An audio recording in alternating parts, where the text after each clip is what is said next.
Hello, welcome to Geojit spotlight. മാർക്കറ്റിലെ short term weakness വളരെ പ്രകടമാണ്. വിപണിയെ നെഗറ്റീവായി ബാധിക്കുന്ന പ്രധാന ഘടകം FII സെല്ലിംഗ് ആണ്. ഒക്ടോബറിലും നവംബറിലും വലിയ തോതിൽ വിൽപ്പന നടത്തിയ FIIs ഡിസംബർ ആദ്യം ബയേഴ്സായി മാറി.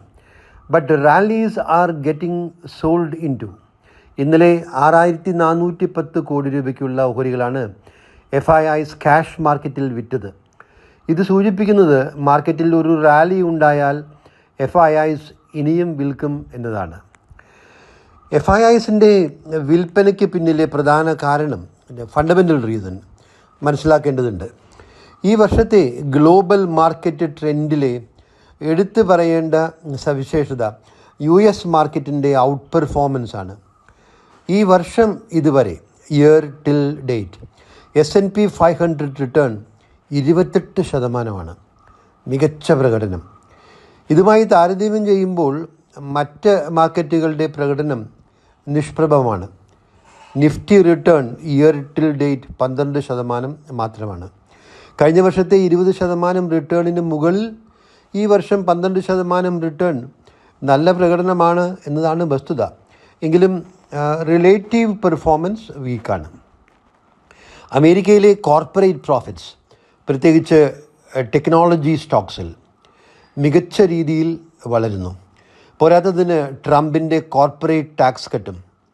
This has triggered massive capital flows to US from all other markets, developed as well as emerging. ഇന്ത്യയിലെ മാർക്കറ്റ് സെൻറ്റിമെൻറ്റ് അല്പം നെഗറ്റീവ് ആകാനുള്ള കാരണം Q2 GDP ഗ്രോത്തും Q2 കോർപ്പറേറ്റ് റിസൾട്ട്സും മോശമായതാണ്. ഇതൊരു താൽക്കാലിക പ്രതിഭാസമാണ് എന്ന് നിക്ഷേപകർ മനസ്സിലാക്കണം.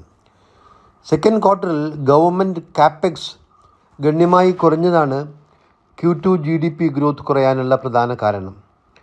ഗവൺമെൻറ് കാപ്പെക്സ് ഓഗസ്റ്റ് മുതൽ ഗണ്യമായി വർദ്ധിച്ചിട്ടുണ്ട്. This will be reflected in Q3 GDP numbers. മുമ്പ് പറഞ്ഞിട്ടുള്ളൊരു കാര്യം വീണ്ടും ആവർത്തിക്കട്ടെ. ലാർജ് ക്യാപ്പ് അണ്ടർ പെർഫോമൻസിനുള്ള പ്രധാന കാരണം FII സെല്ലിംഗ് ആണ്. Mid and small cap out പെർഫോമൻസിനുള്ള കാരണവും ഇതുതന്നെയാണ്. ഈ സെഗ്മെൻറ്റ്സിൽ കാര്യമായ FII ഹോൾഡിംഗ് ഇല്ല, അതുകൊണ്ട് തന്നെ FII സെല്ലിങ്ങും ഇല്ല. Retail and DII money is flowing into these segments, pushing up the stock prices in total disregard to high valuations.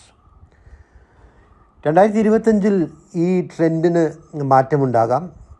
Q3 Q4 GDP നമ്പേഴ്സും corporate റിസൾട്ട്സും മെച്ചപ്പെട്ടത് സൂചിപ്പിക്കുന്ന ഡേറ്റ വരുമ്പോൾ സാഹചര്യം മാറും. So wait for macro data. Q3 റിസൾട്ട്സിൽ ഒരു dramatic turn around ഉണ്ടാകാനിടയില്ല. എങ്കിലും growth slow down ബാധിക്കാത്ത segments ഉണ്ട്. ഡിജിറ്റൽ പ്ലാറ്റ്ഫോം കമ്പനീസ്, ഇത് ഗ്രോത്ത് സെഗ്മെൻറ്റ്സ് ആണ്. ഏവിയേഷൻ, ഹോട്ടൽസ്, ബാങ്കിങ് തുടങ്ങിയവ. മികച്ച Q2 റിസൾട്ട്സ് പ്രഖ്യാപിച്ച ചില കമ്പനികളുടെ പേരുകൾ പറയാം.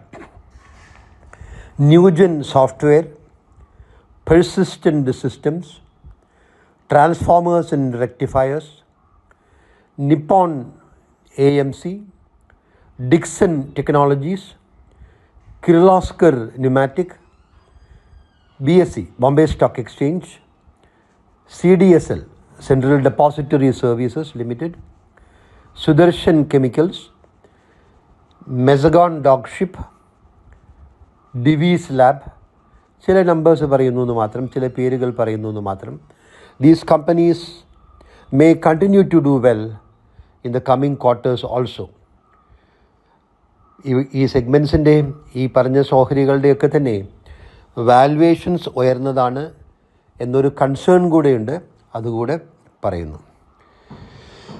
ഇന്ന് ആഗോളതലത്തിൽ തന്നെ വിപണികളുടെ ഫോക്കസ് ഇന്ന് രാത്രി പ്രഖ്യാപിക്കുന്ന ഫെഡ് റേറ്റ് ഡിസിഷൻ ആയിരിക്കും. 25 ബേസിസ് പോയിൻറ്റ് റേറ്റ് കട്ട് ആണ് വിപണി പ്രതീക്ഷിക്കുന്നത്. Market has already discounted this. അതുകൊണ്ട് ഫെഡ് ചീഫ് ജെറോം പോവലിൻ്റെ കമൻ്ററി ആയിരിക്കും വിപണികൾ ഉറ്റുനോക്കുന്നത്.